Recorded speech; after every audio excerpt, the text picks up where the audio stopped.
Let us open our Bible on Ecclesiastes chapter 5 verse 7. Praise the Lord. For in the multitude of dreams and many words there are also diverse vanities, but fear thou God. Yes. Anong ibig sabihin nito?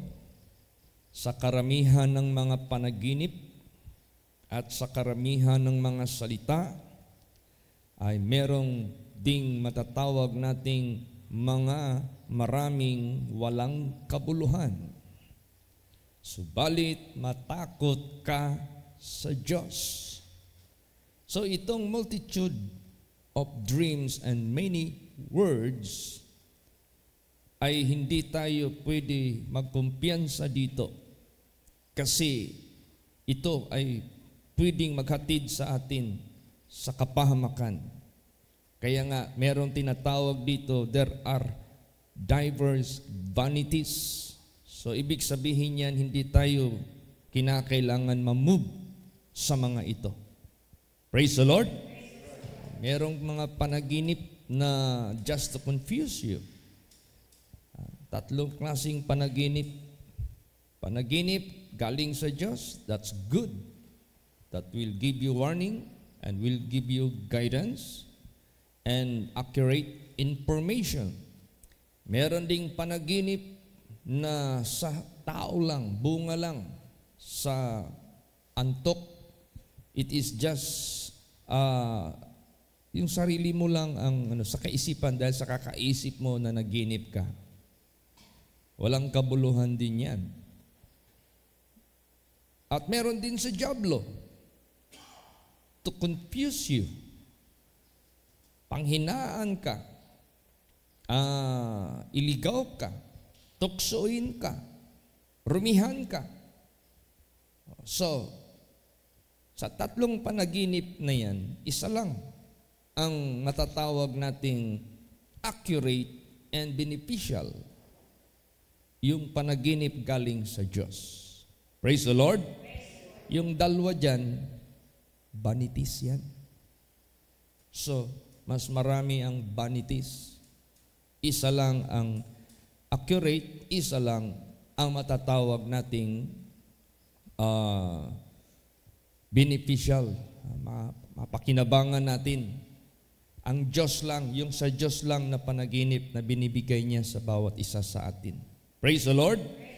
Kaya nga sinabi diyan, you have to focus on God.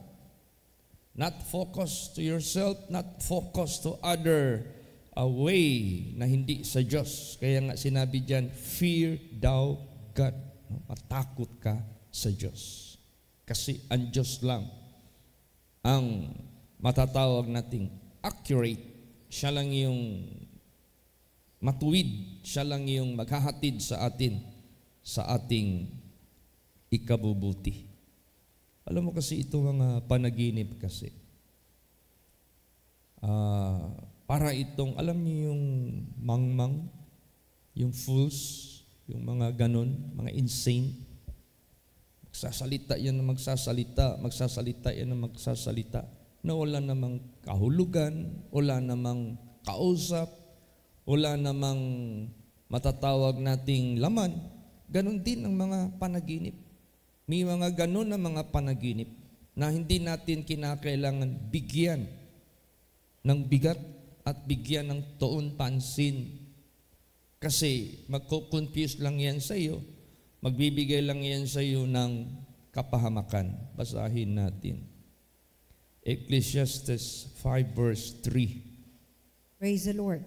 For a dream cometh through the multitude of business, and a fool's voice is known by multitude of words. Yan.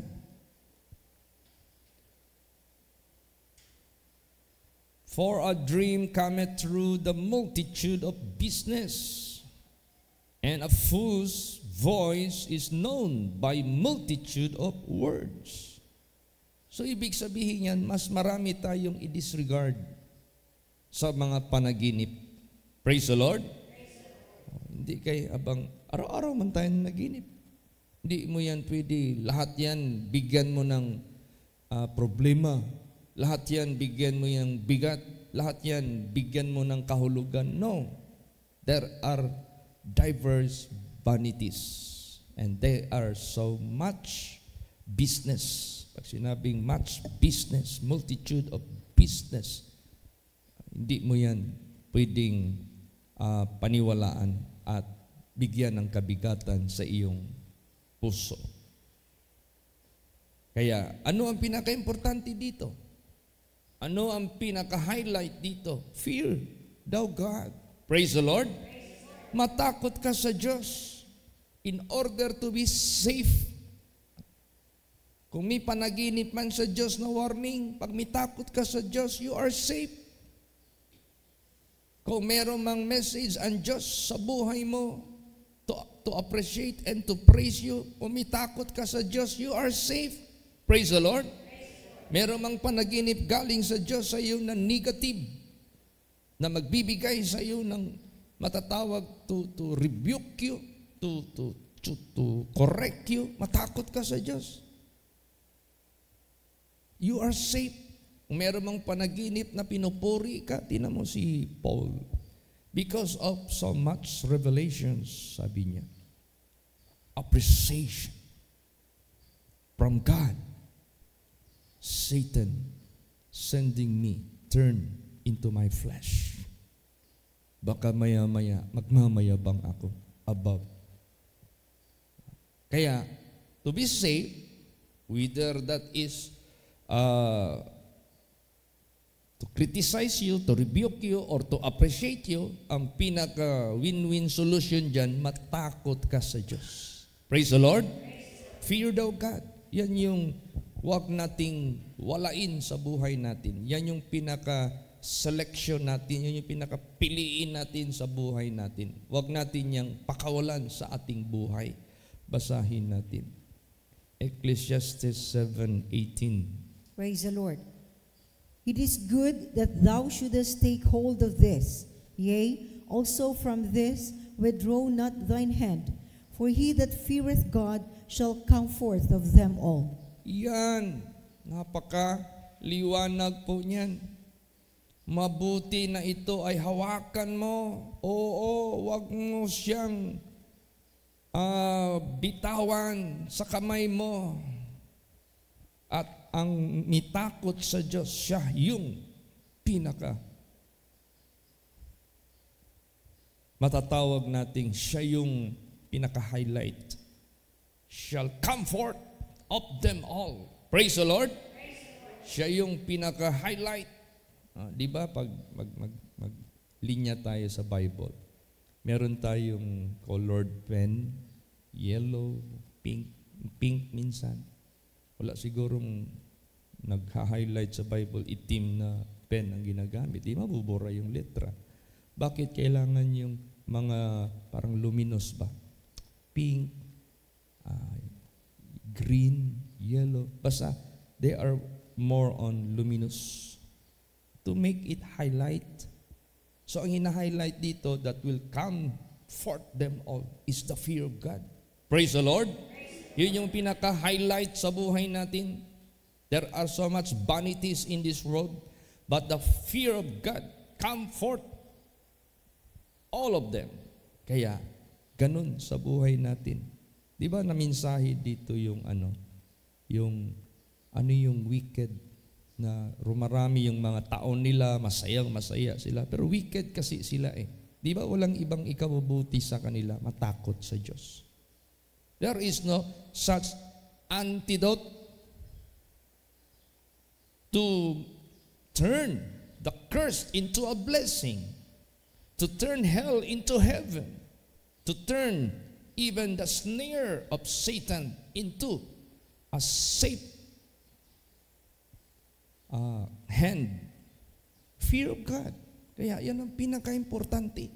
Praise the Lord. Sa buhay natin. Basahin natin uli yan. Ecclesiastes 8 verse 12. Praise the Lord. Though a sinner do evil 100 times, and his days be prolonged, yet surely I know that it shall be well with them that fear God, which fear before Him. Yan. Yan lang ang ikabubuti. Wala nang ibang option. Kaya nga sinabi dyan, if rejoice, sabi dyan, O young men, even though you live many years and rejoice in them all, but let them remember the days of darkness shall be many, and all that cometh is vanity. So ibig sabihin yan, kahit gaano pa karami, gaano pa kasaya ang level ng kanilang kasayahan, we might make it maximum of joy, maximum of pleasure, maximum. Kaya nga ang ginagawa ni Satanas ngayon, to maximize the pleasure of the flesh sa sanglibutang ito. By lust of the flesh, by lust of the eyes, by pride of life, ginagamit niyan druga. Kasi pag natural lang yung physical mo, you cannot maximize it. Kaya drugs ang binibigay ngayon ni Satanas. Alcohol ang binibigay ngayon ni Satanas. Kung ano-ano pa yung mga sa sanglibutang ito. Hanggang pabuang ka. Kung sa explanation pa ni Mayor Digong, yung utak mo, na kung itabi mo yung dalawang fist mo, ganun kalaki dapat. Pag magpasok ka sa droga, maging kasing laki na lang ng munggo. Hindi munggos, kasi marami yun eh. Munggo, isang munggo na lang, kaliit ng utak mo. Ibig sabihin yan, it will shrink and becoming void and useless yung buhay mo sa sanglibutang ito. Kaya nga sabi niyan, pag meron kayong drug addict sa pamilya niyo, that family become disabled. Maging disabled na yung family mo. Wala na. Wala ka nang papupuntahan. Kaya nga laging lumalabas sa bibig niya, I hate drugs. Bukas magpunta tayo doon sa rehab para i-rescue, para i-deliver yung mga nabiktima ng druga na yan. So, walang ibang pinaka-importante. Matakot sa Diyos. Praise the Lord. The fear of God, that is the very highlight sa buhay ng tao. Sabi nga, may kasabihan drug addicts, drunkards, never grow old. Uy, it sounds good Yung pala yung pampapabata, hindi ka magtatanda. Tapos, yung pala, because they die young. Yung pala, sa kabataan nila, namamatay na sila. So they cannot grow old. They cannot reach their old age. Short life ang ibig sabihin yan because it destroys your system. Your entire system. Alam mo yung system ng computer. Saan mo makikita? CPU. Nandyan sa CPU. Ano ba ang CPU sa computer? Yung pinaka-utak. Yan yung pinaka-storage ng kanyang system. Or OS, kung tawagin, operation system. So, ganun din sa utak. Gustong sirain ng dyablo yung utak ng tao. Para masira yung system mo.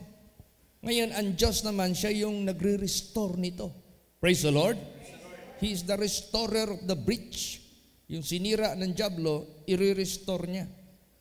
Ngayon, ang makaka-restore niyan is fear of God. Kasi pag mitakot ka sa Diyos, hindi ka nagagawa ng masama. Kung tutuksuin ka man gagawa ng masama, makakancel yan. Mapiprevent yan. Of course, Jesus Christ was tempted. He was tempted. But not meaning to say if you are tempted, you sin, or you have sinned, or you have committed sin. Normal lang yung i-tempt ka ni Satanas.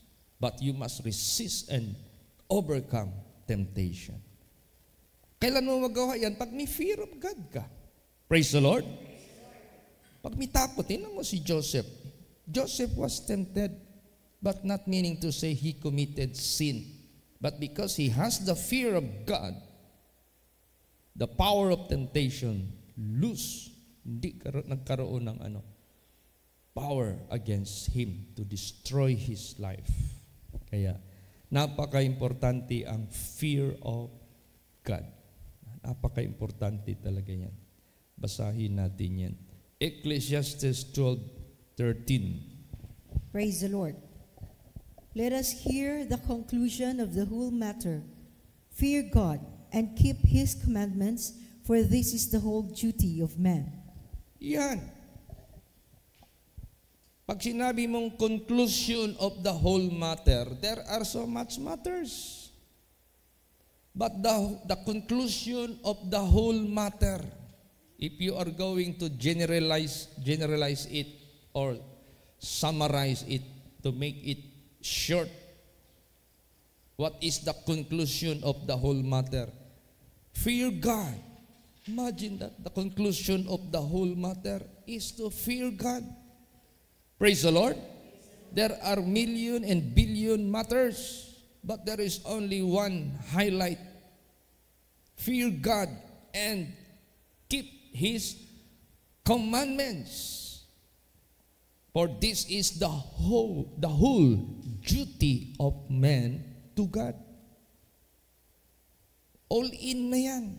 Praise the Lord. Kasi kung mitakot ka sa ating Panginoong Diyos, wala kang lalabagin na commandments ng Diyos.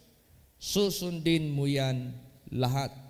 So pag nagawa mo yan, that is your whole duty. Tingnan mo si Adam at saka si Eve, who failed their duty to their Creator, to their God. What happened to them? Because they don't have the fear of God. Kasi ang fear of God, you reverend God. Yung bang nirespeto mo ang Diyos, kinikilala mo ang Diyos, nire-recognize mo siya, sinusunod mo siya, naniniwala ka sa Kanya. Alam mo kasi itong utos ng Diyos, may pangako kasi ito eh. Covenant yan eh. If you obey me, I will bless you. If you believe me, you will not perish, but you will have everlasting life. Kaya kung may takot ka sa Diyos, you will keep the covenant, the everlasting covenant of God. Therefore, you are safe. And you are saved. So, kung kunan mo ng conclusion, finality of all matter, fear God and keep His commandments, because that is the whole duty of men to God. So, ang mangyayari ngayon yan, all the promises of God, both temporal and eternal, will be given to you. Because God is mindful to His covenant. God is faithful that promise. Napakasarap talaga matakot sa Diyos. Praise the Lord. Napaka-importante talaga yan. Ngayon, minsan, mayroong tinatawag na, sometimes ganito, meron kang anak na mabait, marunong magrespeto sa iyo. Pumasok sa paaralan, nakabarkada ng bastos na bata. Hindi marunong magpaalam sa magulang kung saan magpunta. Hindi marunong makinig sa mga magulang kung anong advices. Nakabarkada doon. Natuto rin. Kasi ang natutunan niya doon na hindi magrespeto sa magulang, yung paglakwat siya, pagpunta sa mga lugar na mga may kasayahan, drinking session, barkada doon, barkada dito, disco doon, disco dito, lahat ng mga kalayawan. Hindi naman yan pinapahintulot ng mga magulang. Nakabarkada doon ngayon. Bakit? Para bagang nakita niya yung kasayahan ng naging kasalamuha niya. Parang nagkaroon siya ng, na-entice siya. O nagkaroon siya ng envy. Siguro isip niya, if I'm going to listen to my parents, I cannot join them with their enjoyment. I will be singled out. from their enjoyment. Ang saya-saya ng mga classmates ko, barkada sila. Marinig ko na yung mga kwento nila, ang ganda ng mga enjoyment nila.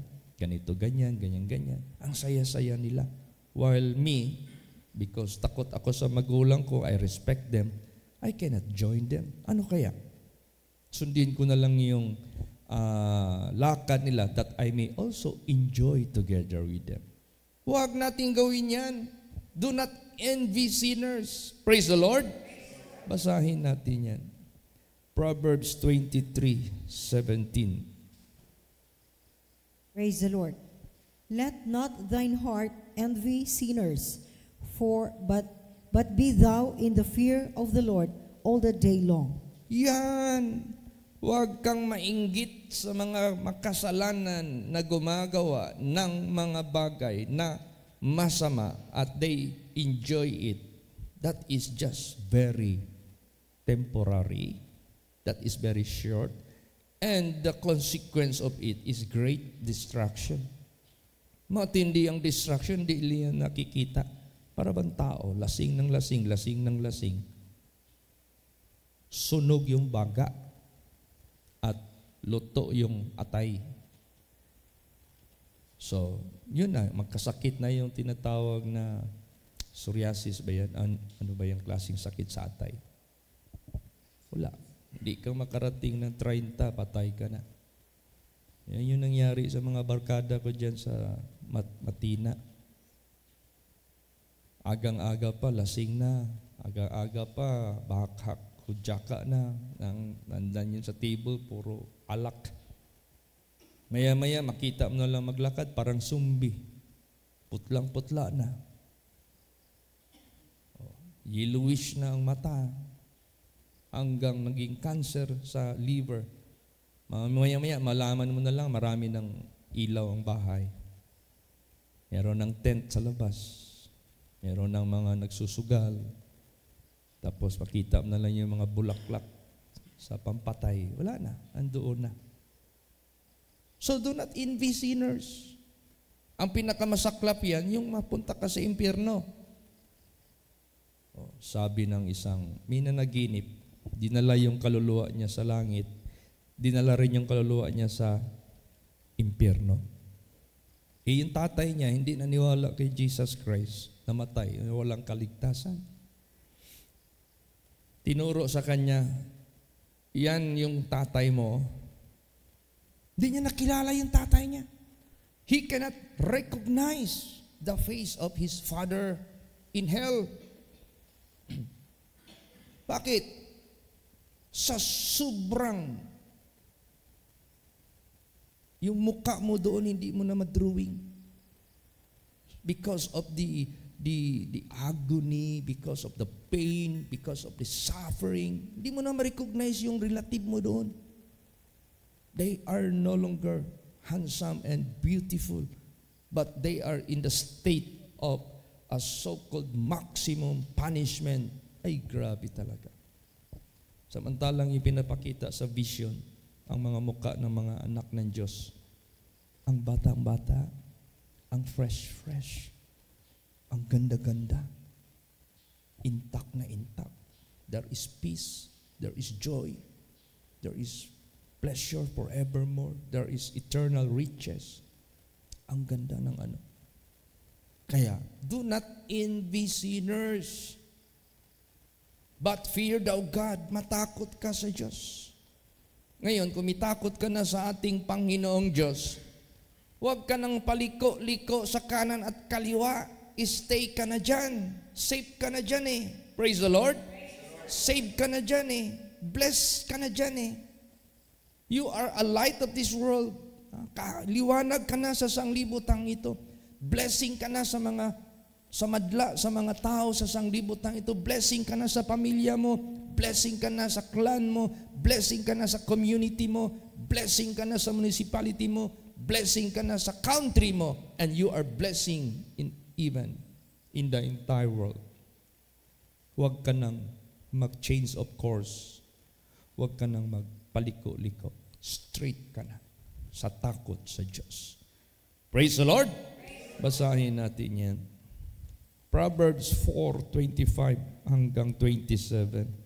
Praise the Lord. Let thine eyes look right on, and let thine eyelids look straight before thee. Ponder the path of thy feet, and let all thy ways be established. Turn not to the right hand, nor to the left. Remove thy foot from evil. Yan. Huwag ka nang mag-alinlangan. Be contented with the fear of God. Be contented being godly. Godliness with contentment is a great gain. Praise the Lord. Great gain yan. Mas mayaman ka pa sa hari ng mga hari sa mundong ito. Mas mayaman ka pa sa pinakamayaman sa mundong ito pag wala sila sa Diyos. So you are so blessed. Kaya, alam mo kasi ang sanglibutang ito, we are in the midst of judgments. We are in the midst of many decisions. Mahirap kung wala tayong guide. Mahirap kung wala tayong tinatawag na direksyon sa buhay natin. Pero pag may takot ka sa ating Panginoong Diyos, kahit nasa in the midst of judgments ka, kahit nasa in the midst of decisions ka, hindi ka magkakamali. Kasi merong nag-guide sa atin. Praise the Lord. Yun yung magdidirect sa atin. Hindi ka magkakamali. Alam mo kasi ang tao, sa mali mo lang na decision, it might ruin your entire life. Sa mali mo lang na decision, pwedeng sirain ang buong pagkatao mo. Pwedeng sirain ang buong buhay mo. Tingnan mo yung story ng isang babae. Nagtrabaho sa Hong Kong. Ang negosyo ng amo niya yung mga alahas. Nagbebenta ng mga ginto.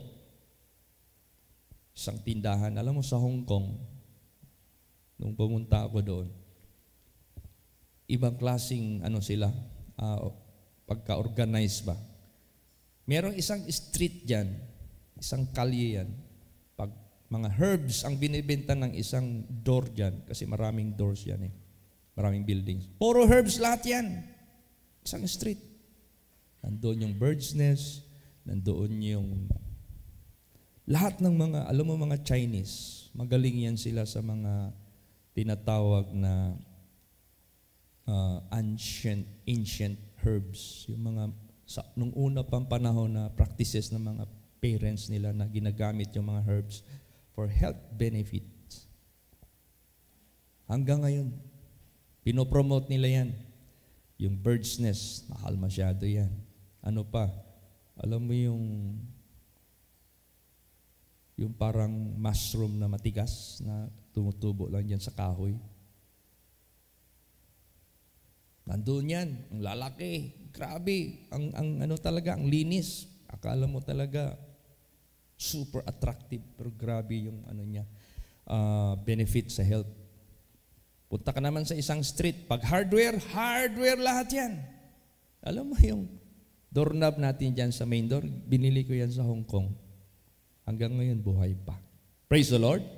Puro yan, puro hardware yan. Punta ka naman dito, mga appliances or mga electronic device, isang street yan. Ganun ang makita mo sa Hong Kong. Tapos, pag dito, alahas, puro alahas yan. Yung babae, matagal na nagtrabaho doon sa amo niya. Walang record. Nag-isip yung amo niya, itong Pilipina lady, meron na akong confidence or confident ako na mag-branch ng isa pang store ng mga jewelries, mga gold, kasi meron na akong ilalagay. Yung babae na yan, ipopromote ko yan. Gawin ko yung branch manager. At palakihan ko yung sweldo niya. Alam mo anong ginawa ng babae? Natukso, magnakaw. sa isang alahas. Nung siya ay tinanong, wala daw. Nung kinapkapan, inipit niya sa garter ng kanyang damit o panty o ano ba. Nahulihan siya. Anong sabi ngayon ng amo niya? Kung alam mo lang, meron na sana akong magandang plano sa iyo. Ngayon, sinira mo yung aking tiwala sa iyo. Sige, ito na ang ticket mo pa uwi. Uwi ka na ng Pilipinas. Nawala siya ng trabaho. Imbis nag-isip yung amo niya i-promote siya, ganon din ang Diyos sa buhay natin. Yung isip ng Diyos sa atin, advance. Praise the Lord. Kailangan huwag tayong lumikot kanan at kaliwa. Tuloy-tuloy yan. Kaya nga sabi diyan, the law of righteousness, the law of salvation is going upward and upward. Walang downward yan. As you stay on that road, paano yan? Increasing ka. They that wait upon the Lord shall renew their strength. They shall mount up, no down. Praise the Lord. O kaya,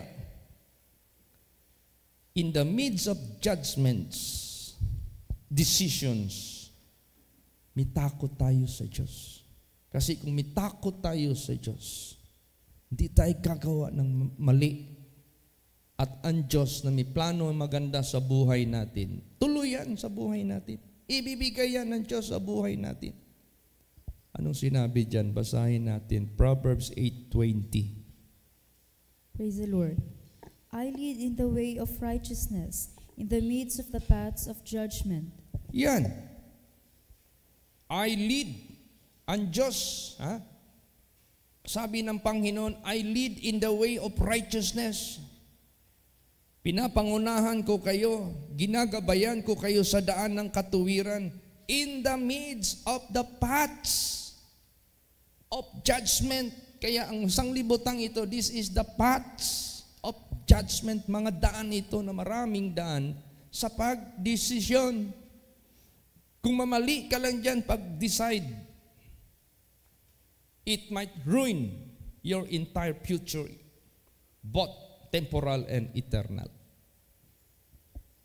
O, tingnan mo yung desisyon ni Joseph na hindi niya tukain yung tukso ni Mrs. Potiphar sa buhay niya dahil may takot siya sa Diyos. Di tama yung desisyon niya. O anong nangyari? Tuloy ang plano ng Diyos sa buhay niya na ipinakita sa panaginip niya. Praise the Lord. Tuloy yung paggawa ng Diyos sa kanya to be a blessing in the entire Egypt. And not only in the entire Egypt, naging blessing si Joseph, but to the entire clan of Joseph, he became blessing to all of them. Bakit? Tama yung decision niya. Nagkaroon siya ng guide in the paths of judgment because he has the fear of God and therefore God led him in the way of righteousness, in the paths of judgment. Praise the Lord. Ang tanong, sino ang ililid ng Diyos sa righteousness? In the paths of judgment. Basahin natin. Sino? Psalms 25:12 hanggang 14. Praise the Lord. What man is he that feareth the Lord? Him shall he teach in the way that he shall choose.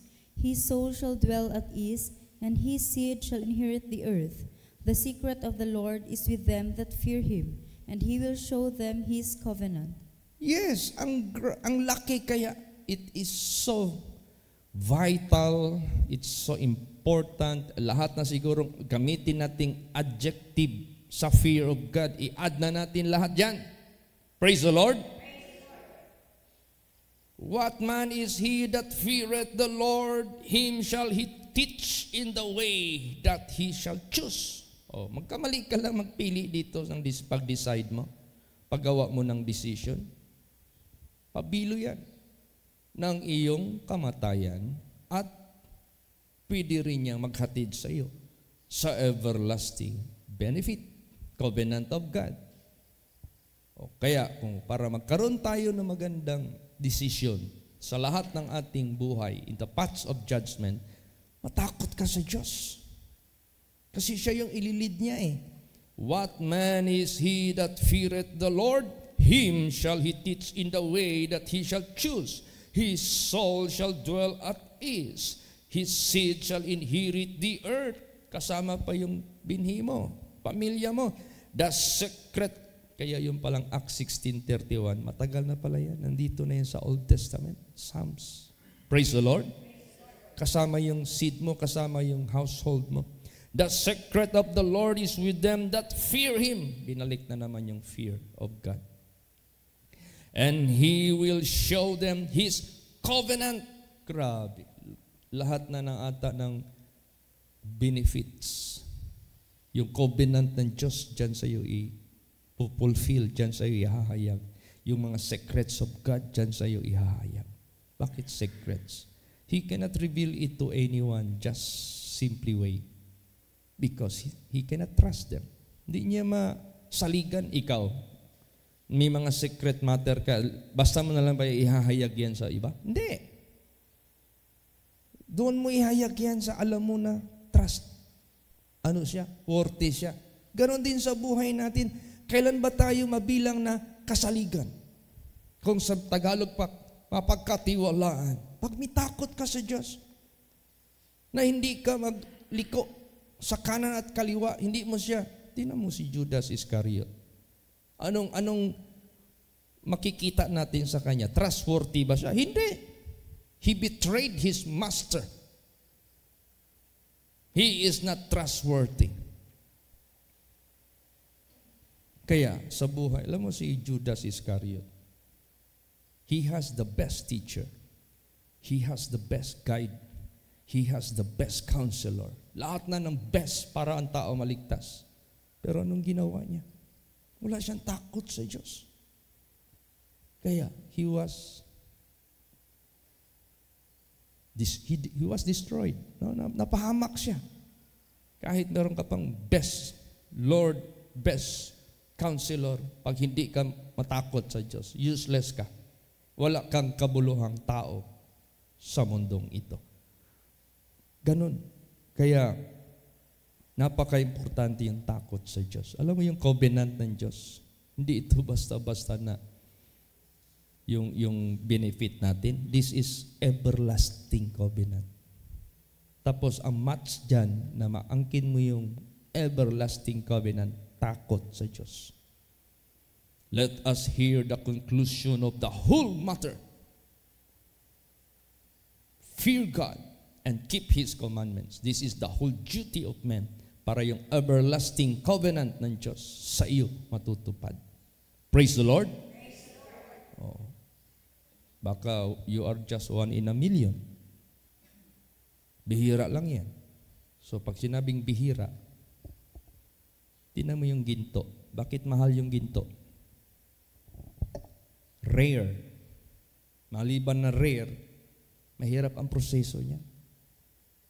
Sa isang malaking municipality, like Moncayo, there is just a certain small area of mountain has gold content, but you cannot just pick it out of the surface, but you have to dig.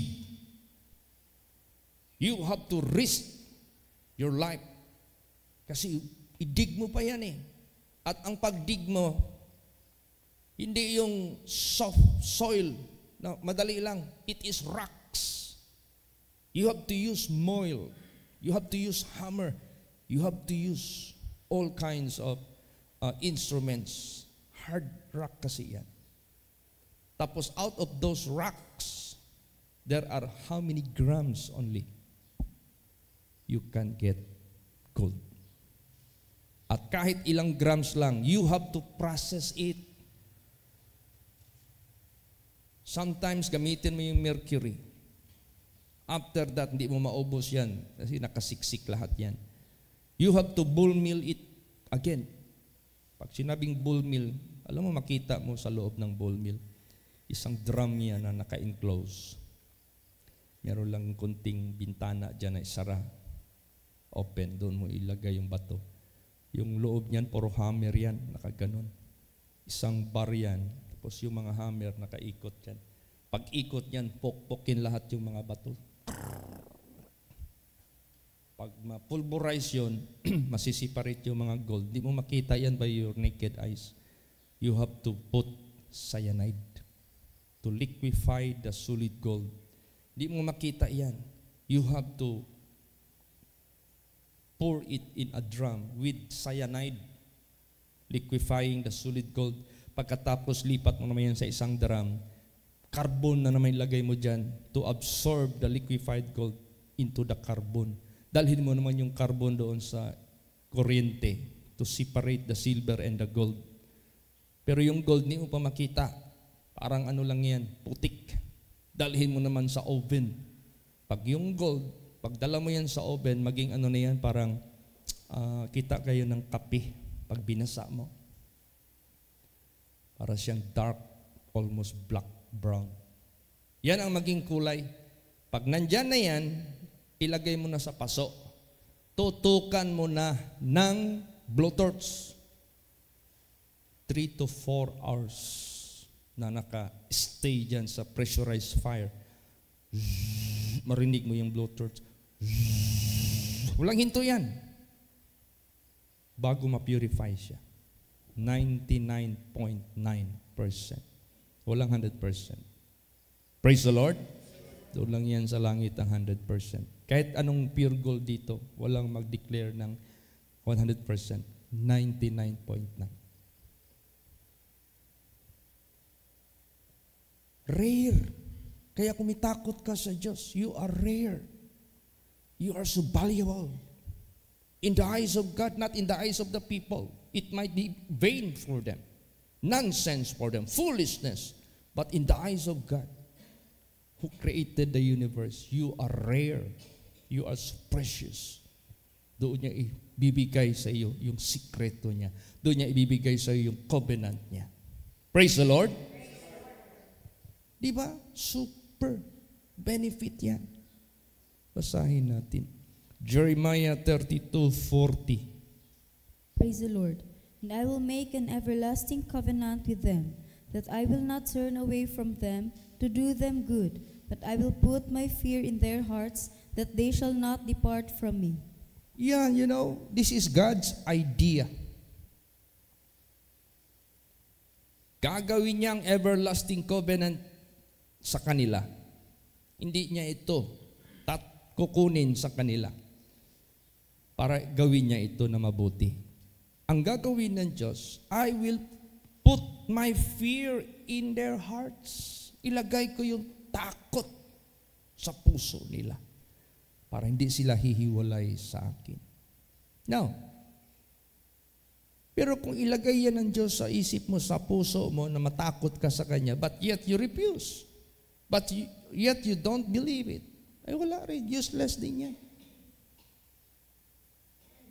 Sabihin mo, Pastor Chit, rare masyado yung may takot sa Diyos dito sa Bible. The most of the people dito sa Bible, walang takot sa Diyos. Majority.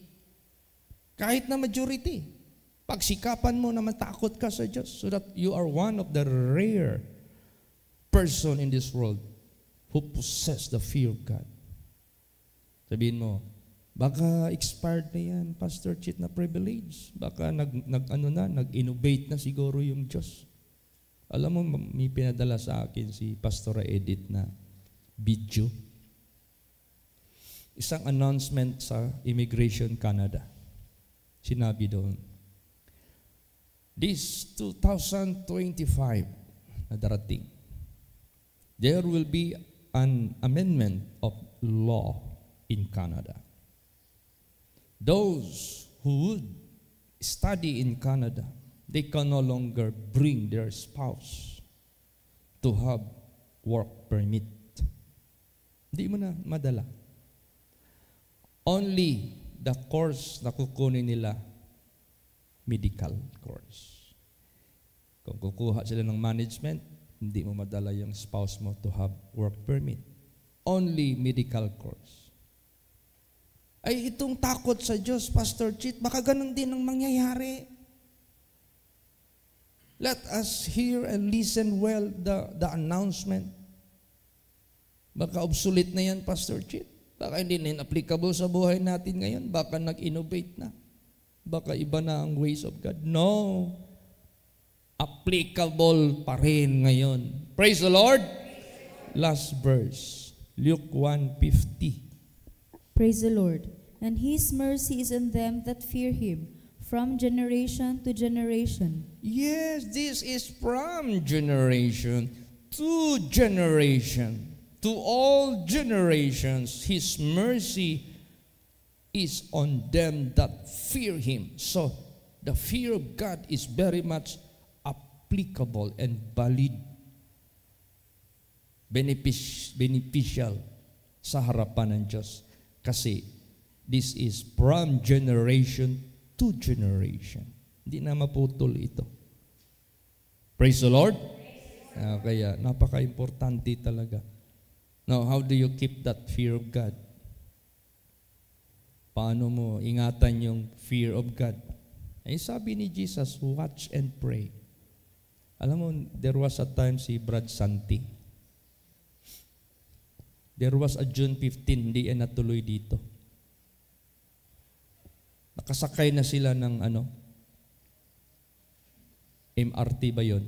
Para magpunta sa airport. Hindi natuloy. Kasi yung body bag niya, doon nakalagay lahat. Yung mga tickets, yung pera niya. Hindi niya namalayan. Ninakaw. Samantalang nilagay niya dito sa harapan niya.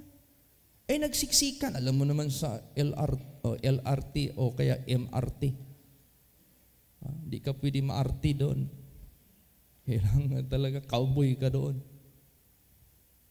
Siguro may taong nag-bump sa kanya para mawala yung concentration mo sa binabantayan mo. May kasama na dumukot. Hindi niya nalaman. So, paano natin, if you have the fear of God, how do you keep it? Jesus said, watch and pray always. Because Satan is like a robber. He is like a thief. Minsan, i-bump ka niya. Yan man yung techniques ng mga magnanakaw talaga. Tingnan mo yung mga CCTV. May table dyan. May bag dito. Customer dito kumakain. Tapos may magdaan yan, kunwari, nalaglag yung pera. Siyempre, sabihin mo, hoy, yung pera mo nahulog. Yung dito pala sa likod niya, nandun na yung kasabwat. Nandun na yung concentration mo, hindi na nawala na dito sa bag mo. Taka ka na lang, wala na. CCTV na lang ang nakakita. Hindi mo na ma-recover. Malis na sila. So, ang fear of God, ganun.